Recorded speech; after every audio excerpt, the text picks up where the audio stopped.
Namaskar. Welcome to another episode of The Brand Called You, a video and a podcast show that brings you knowledge, experience, and wisdom from hundreds of successful individuals from around the world. We're now in season 3 of our show and have over 1,000 recordings for you, which you can see at www.tbcy.in. Today is my pleasure and privilege to welcome Mr. Prashant Parameswaran, MD and CEO of Tata Consumer Soulfull Private Limited. Prashant, in his previous role, served as co-founder and MD CEO of Tata Foods for 10 years under the brand name Soulfull. He brought back traditional grains like millets to modern Indian consumer in a form that is relevant for the 21st century. With over 20 years of experience, Prashant began his career in 2001 by successfully setting up the distribution, operations, and the retail business units in India for the Tata Group. He's also worked in the US with international firms such as Limited Brands and Information Resources Incorporation, as a director supporting the marketing strategies team at Safeway Supermarkets from the headquarters in California. He led the team in managing revenues and acquiring new business opportunities. Prashant is an engineering graduate from PSG College Technology, Tamil Nadu, and holds an MBA from Babson College, Boston, USA. He is also a member of Young Presidents Organization, Bangalore chapter. Welcome to the show, Prashant. It's a pleasure to have you with us. Thank you so much, Shesh. It's a pleasure to be here as well. Looking forward to today's event. So Prashant, I would like to say that, I had the pleasure of knowing you for the last 10, 12 years since the time you came into YPO and, you got involved. And then when you started building this brand called Soulfull. And I remember our first meeting and I told you, wow, what a powerful name. Before I deep dive into that part of it and understand how this whole beautiful brand has come about, I want to hear from you. How did it all start? Where were you born? Where were you brought up? What is your background? Tell us about your early days, Prashant, before we deep dive into other subject matters. Thanks, Shesh. And it's interesting you say this about the background, right? Because usually it's you reach a spot because the waves of your life really direct you towards an island, and those waves are the background or experiences. So quickly, just to give you a flavor of the background. So come from a traditional agricultural family. Ancestors shifted from Tamil Nadu to Kerala over 200 odd years. Been in the agriculture, farmer, and that entire area, if you will. So for generations, that's really been our bread and butter. Always grew up in that environment of people who either had agriculture as their bread and butter or moved further out into sciences, agricultural sciences, policies, and the allied areas around there. My father, along with the agricultural interest, started out a couple of businesses and then grew out a large distribution warehousing business. And, so fast forward to when I was born, right, which is late 79, let me not say late 70s, close, I'd rather be in the 80s. But anyway, 79, but essentially, saw the 80s, 90s consumer business really grow out. So these are brands of today, multinational companies. So my father used to handle their entire distribution, warehousing, logistics for the brands. And because it was in the state of Kerala, usually used to manage it for the entire state, unlike other places, right? Important market, but not large enough that they would deploy all the resources. So you partner with the right set of entrepreneurs, if you will. So kind of grew up in that environment. And so I guess the point was that consumer piece, I just loved every single piece I saw. It's all I saw across. I mean, today, the who's of the brands, literally watching them take it store to store, build out distribution, into crazy numbers. So that's what I really grew up in. Something was very clear about, as much as we were, service providers, if you will, wanting to start a brand was, I think, seeded very early in my life, right? Because there was something about being a brand owner, and there was something about it, right? And which got to me. Obviously, then, brand is such a huge thing. It can be well, tech to any other form, right? Agriculture, food, personal care. So that was the area I didn't know. And I was clear. I said, this is an area I need to seek and understand. But always you come back home, and when there is, generations of people visiting, all of that, there's conversation around food and agriculture. So there is always that, right? And you always then try and say, do you think you can utilize this knowledge on agri and make something which would come in from a brand play?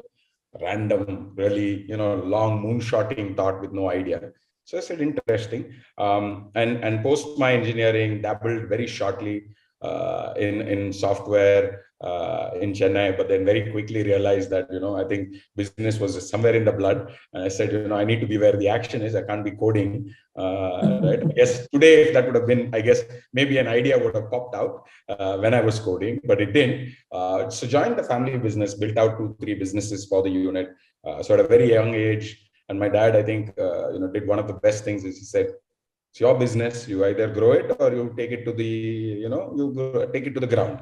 It's your decision, your thing. I'm not going to interfere in the business, which I think very magnanimous. So you very quickly start learning about, it's not sales, but it's about cash flow. Very quickly you start learning a lot about that, and quick life lessons come in. And but so did that for 4 odd years. Had very clearly an MBA in plan. As I had the admissions into Babson, you have that window. And I said, this is a great window. I had a good team of around 60, 80 people with me at that particular point when I was about 25, 26. I said, hey, here's a nice, great shot. I had to transition the business to my parents. So transition the business, and off I moved from Cochin to Chandigarh. So Chandigarh, I had the opportunity to work with in the seed potato business. And this was basically me trying to see value addition in agriculture, see if there's something in supply chain, see if it's something that was there. Had the opportunity of seeing an entire business being built on the entire back end for potato chips and French fries, which we all just consider so common, right? And so accessible. And the entire complexity behind it. So this is seed potato farming, cold storage, the whole 9 yards, right? And managing that for 12 generations just blew my mind away. And I think because the farmer, I was very, very comfortable being in very dusty, rickety places, very, very comfortable being there, left a large impression. Fast forward, after my first year MBA, wasn't sure whether food or is it personal care. So work with limited brands, which is the brand owners for Bath and Body Works, Victoria's Secrets, etc. Lovely, great work, great stuff, great learning, but kind of realized that, this is not where my heart really belongs. And there was something about food, agri, retail, all of that got me a little bit more. So post the second year, I moved from Boston to California, had the opportunity to work for a large, as essentially assisting Safeway supermarkets, which is a large chain out in California, in their marketing strategies analytics. In the interest of time, in a quick single sentence, what I did was essentially assess a huge amount of work across categories, across stores, across diaspora of people, across various consumer trends. And this was my last stint before, and essentially where really Soulfull, the idea was born. So interesting that you say it. So obviously, as you are working in California and you're working at Safeway, you were also thinking what to do when you get back to India. Was that thought brewing somewhere in back of your mind? Yeah. So I guess I also come from a state where I hear too many people, and I'd seen this, and this was one thing. And I remember I told a very close friend of mine, I said, you meet a lot of people at 60, 70 saying, when I was a child, I had the opportunity to do this, but circumstances and such did not allow me to do so. You are so lucky, right? And I said, great, I am lucky. But I said, I don't want to catch myself at the age much later in life saying, oh, I wish I had done that, right? It fails. That's fine. But at least the sheer satisfaction that you did it. So that was something that was clear. That being said, I was also clear that because at a generational business, agriculture, all of that in India, I knew at some point I'll have to come back. So I said, let's not fool ourselves here, right? So that was, I think, very clear in my head. But as I was doing that, I was actively looking and thinking about this, but not of the saying, but I did not never know when, right? I didn't say, okay, by so-and-so year, I'm going to launch or start this particular thing. I said, so I call this a journey of exploration. So, but that was always on. Right, right. So Soulful, what a beautiful name. I still, when I think of the brand Soulful, it's what a beautiful word. It just kind of has a way of connecting you, right? And there is so much of warmth in that name itself. And I've told you this many times. So I want to ask you this question: how was Soulful born? How did it start? So I think the name also comes from a lot about the thought, and it's interesting, and I really like the way I see the brand called you, Yeah, and I believe every brand is like a living being. right. Successful brands are immortal human beings. In other words, lives longer than you and me will ever dream of living. And that's the power of the immortal brand, which is the brand that we're all creating. And I'm hoping that Soulful as a brand would be there, as an immortal being for long.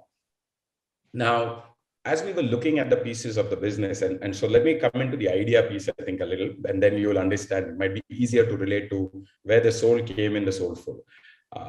And so as I was in the US, as I was looking at all of these trends, looking at all of these spaces, mind you, this is the period of 05 to 09, right? So 2005, 2009, this is when the birth of quinoa really started coming in. The whole thought about, oh wait, what are these ingredients on my pack? Life is getting complicated. There are these things called Facebook, Twitter, all of this starting to really start picking up trends. Life is getting complex. Everybody knows everything that's happening, and that's happening at one end. And the other end, people are, saying, I just want simple food. I want food that's just clean label. I don't want very complicated. I want, foods that we used to have back in the days, and all of those. And that's when, quinoa and all of these fads really came in. So started really going down in history, looking at quinoa, understanding a lot about the grain.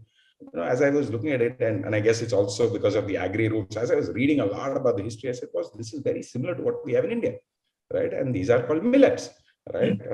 These are, called ragi, jowar, bajra, tinai, samai, varag. I mean, whichever part of the country, there are different farms of millet. I said, well, this is exactly very, very similar. They call it bird seeds. It's not a food grain. Is it a grain? Is it a seed? And all those debates that you hear about millets was exactly what was happening. I said, wait, this may be providing a great opportunity. And, we really looked at, can we really then do what quinoa did to the world? Can we actually build something around it? And can we take these grains to the world?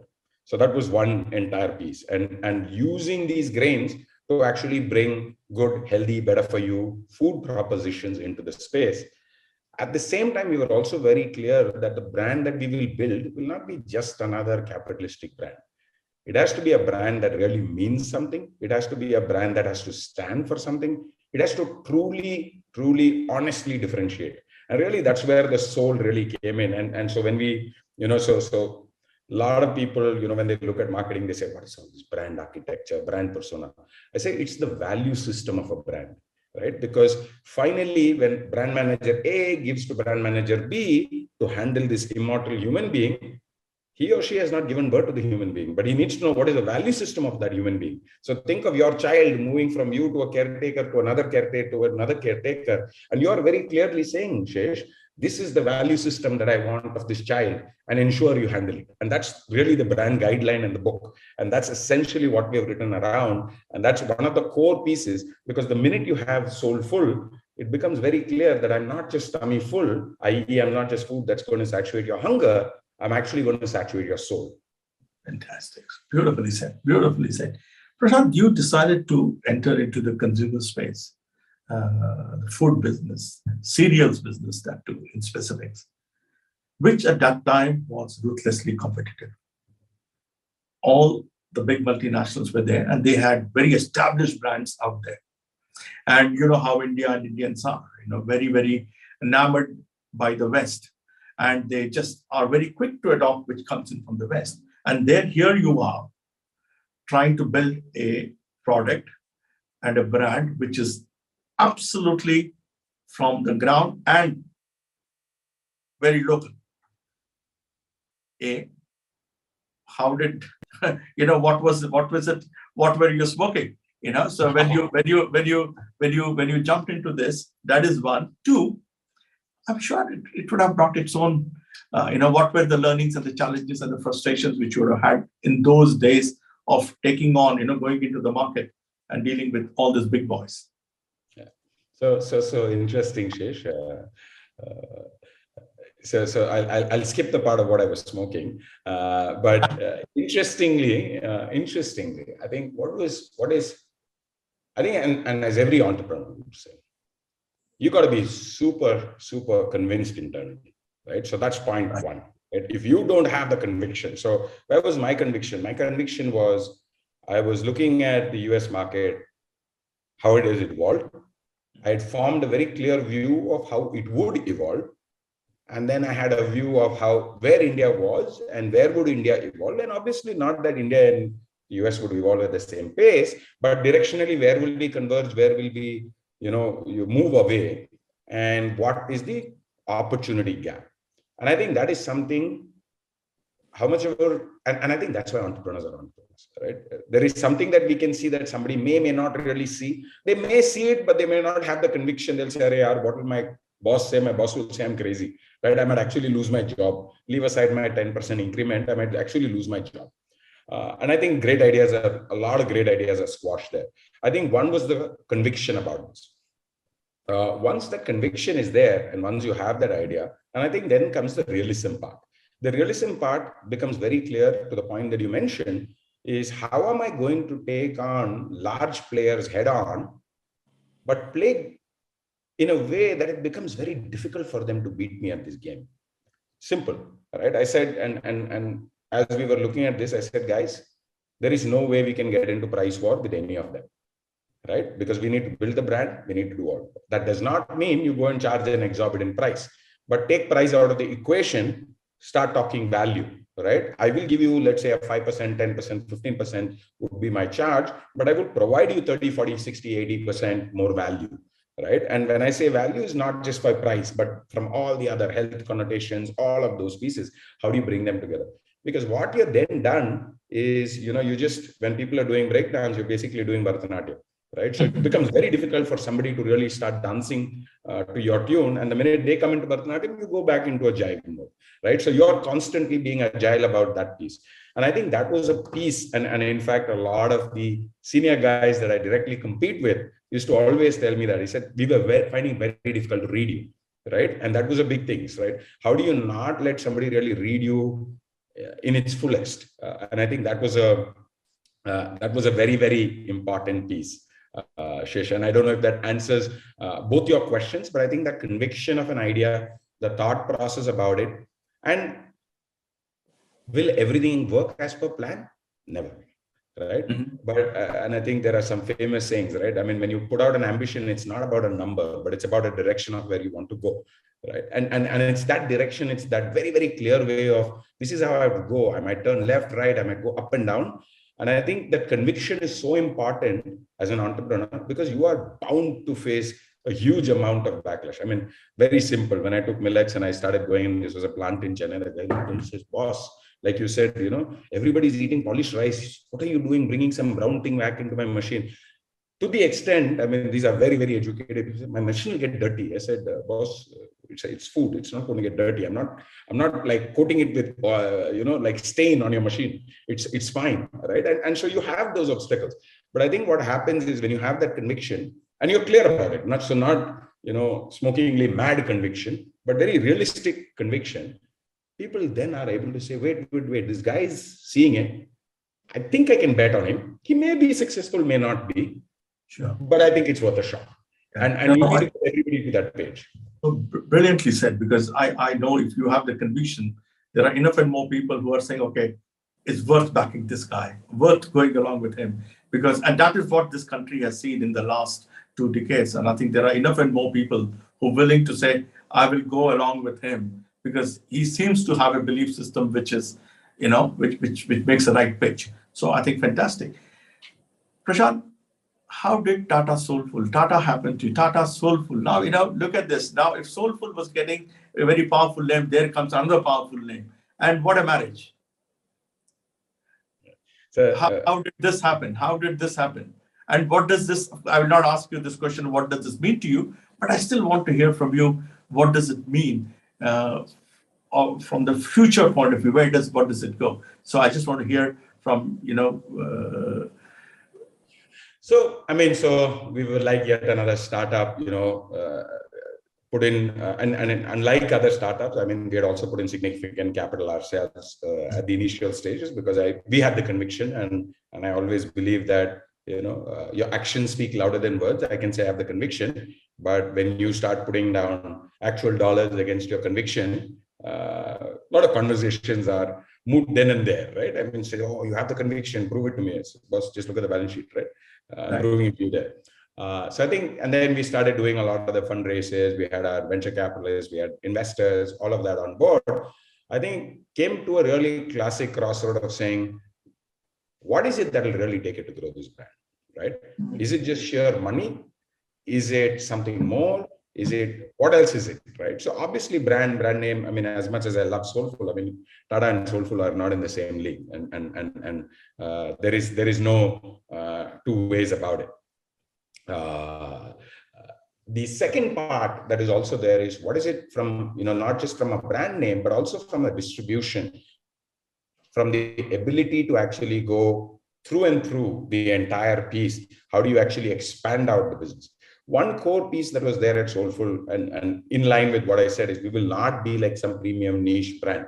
We have to take millets, and so what's the objective? So if you actually see the vision statement for Soulfull, essentially is taking India's ancient grains and making it relevant for the 21st century. Now, the 21st century is not about, people like you and me who have the comfort of sitting at home, working from home, but it's about how do I take it to the masses?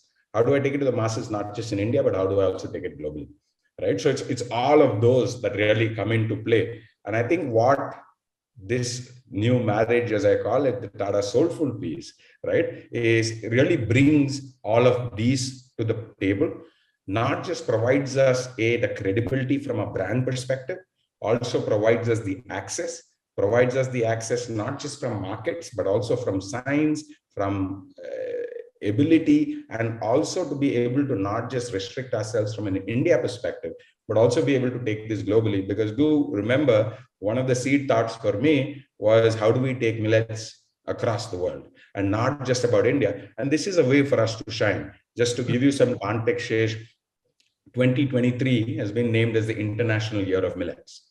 Okay. So essentially, that's a large drive that essentially comes. So in 2023, so essentially for me, it's a race against time, right? In the next 1 odd year or 1.5 odd year, how do we ensure that we are able to actually bring millet-based products across? And how do we actually take India to the map, right? I'm not saying we will replace what software has done for India or millets, but I think it's a part of the entire India story.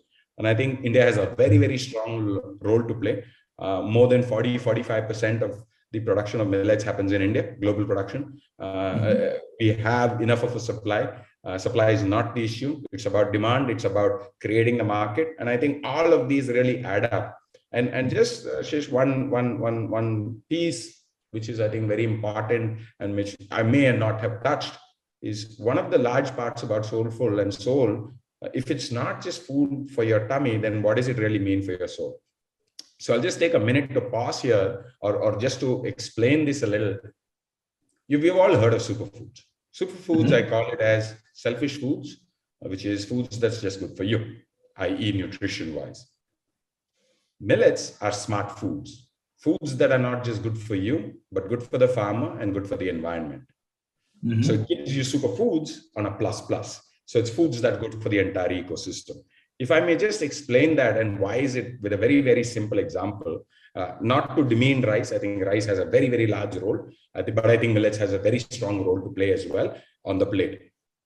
1 kg of rice that we consume on our table has taken 4,000 liters of water from the ground.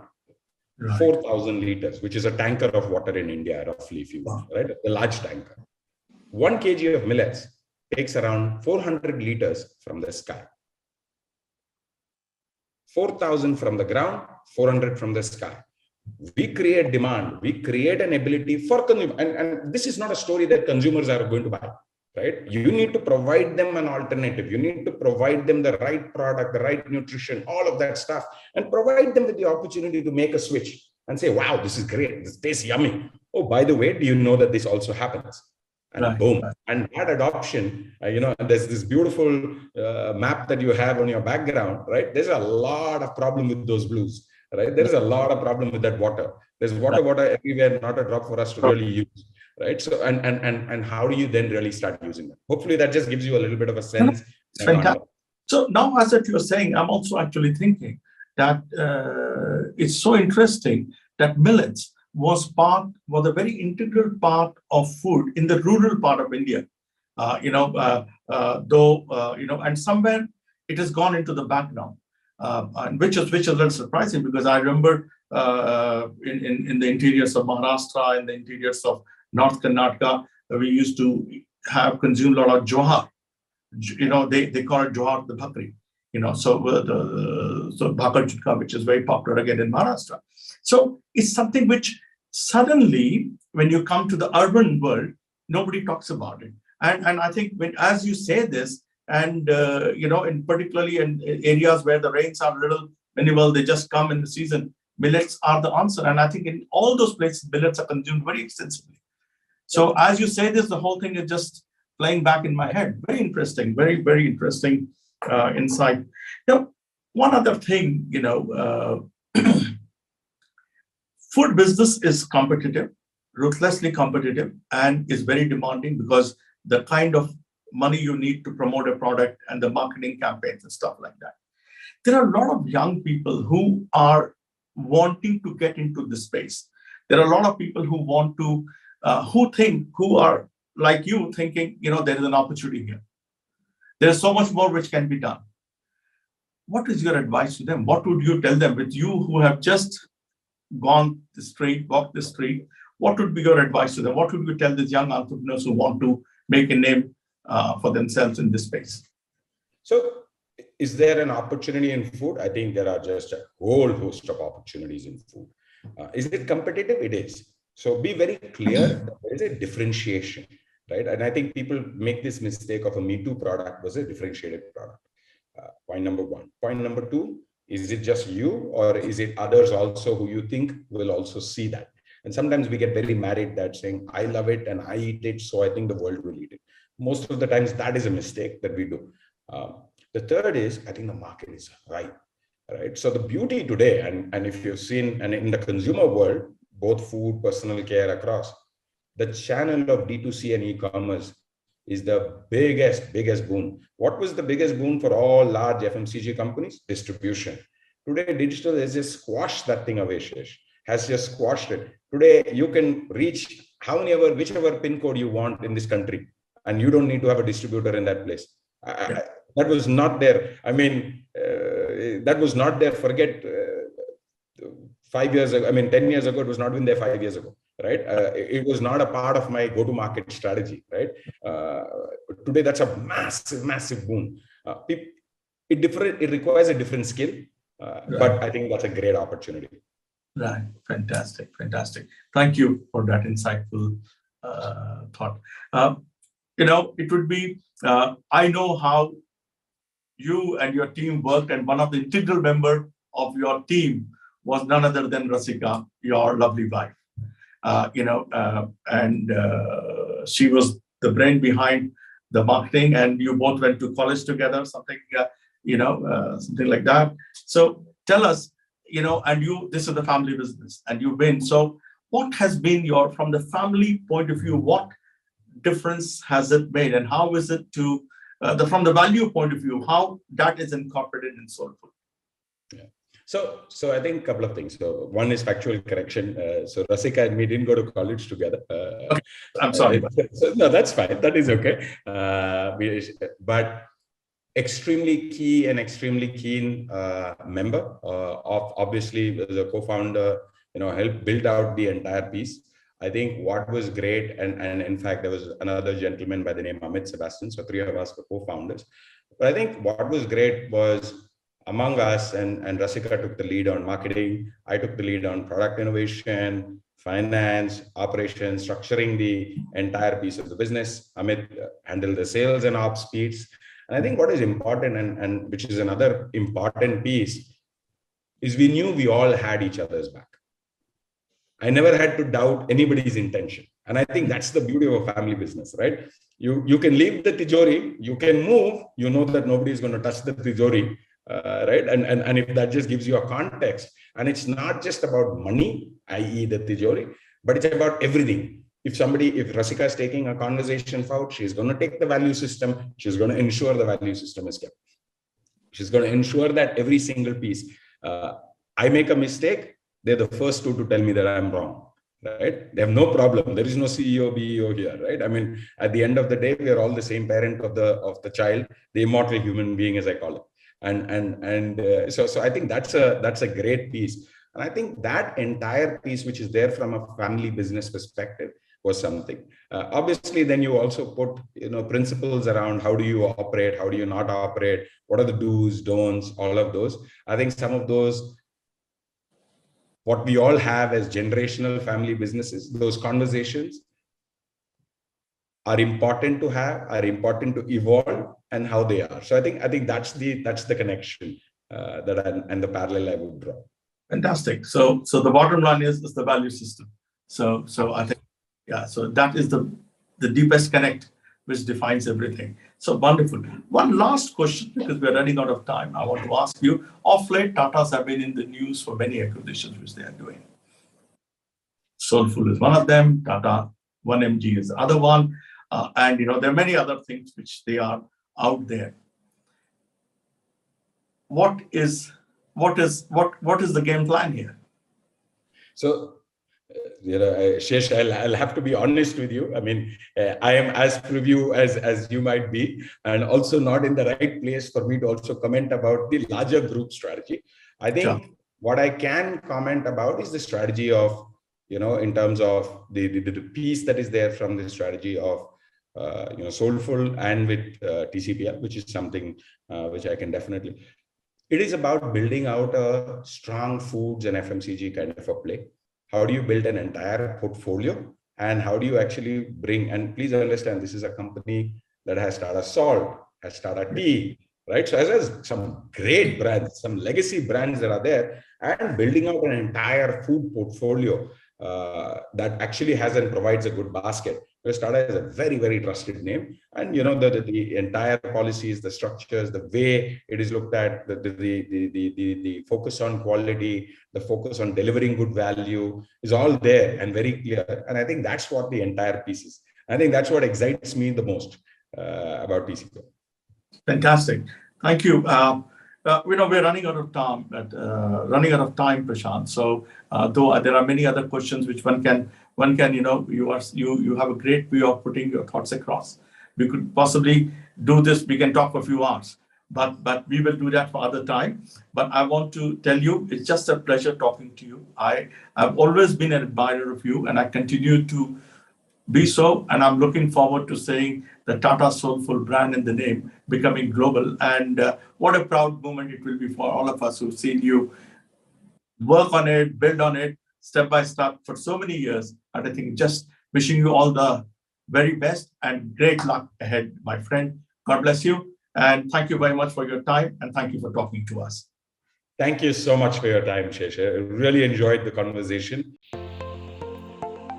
Thank you for listening to the Brand Called You videocast and podcast, a platform that brings you knowledge, experience, and wisdom of hundreds of successful individuals from around the world. Do visit our website www.tbcy.in to watch and listen to the stories of many more individuals. You can also follow us on YouTube, Facebook, Instagram, and Twitter. Just search for the Brand Called You.